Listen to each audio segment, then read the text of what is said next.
Now to Ukraine and reports of a major new setback for Russian forces. The Ukrainian military says it has badly damaged the flagship of Russia's Black Sea Fleet in a missile attack.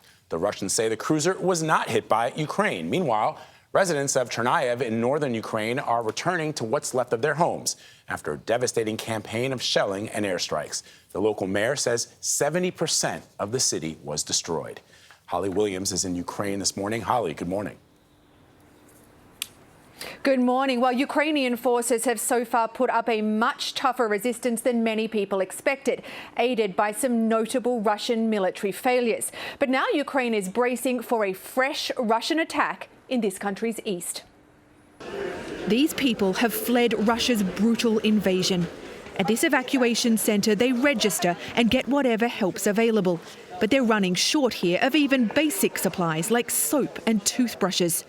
The pain and the anxiety is written in their faces. Galina Yegorova is distraught. She made it out of far eastern Ukraine before an expected Russian assault, but her 73-year-old husband refused to come.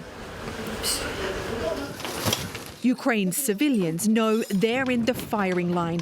This residential apartment block was hit in the city of Kharkiv. Valentina says her next-door neighbour was killed. And in the shattered city of Mariupol, bombarded for weeks on end, Ukrainian officials say more than 20,000 are believed dead. Russia claims over 1,000 Ukrainian troops surrendered, though Ukraine denies it. Ukraine's military, with a fraction of Moscow's forces, is still punching above its weight. Ukraine claims it's once again successfully targeted Russia's navy, this time the flagship of Russia's Black Sea Fleet. The same ship that Ukrainian troops famously told to go to hell when they were ordered to surrender at the start of the war. But there's growing frustration in this country that they haven't been given more weapons by the West.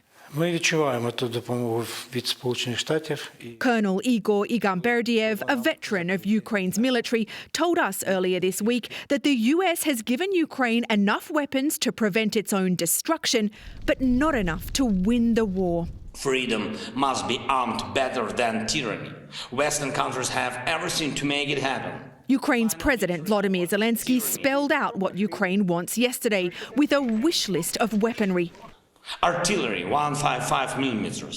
Artillery shells 152 millimeters, as many as possible. And a reminder of what he says is at stake. Arm Ukraine now to defend freedom. President Zelensky has praised President Biden for accusing Russia of genocide here in Ukraine, saying, quote, calling things by their names is essential to stand up to evil. Tony. Holly Williams on another tense day in Ukraine. Holly, thank you very much.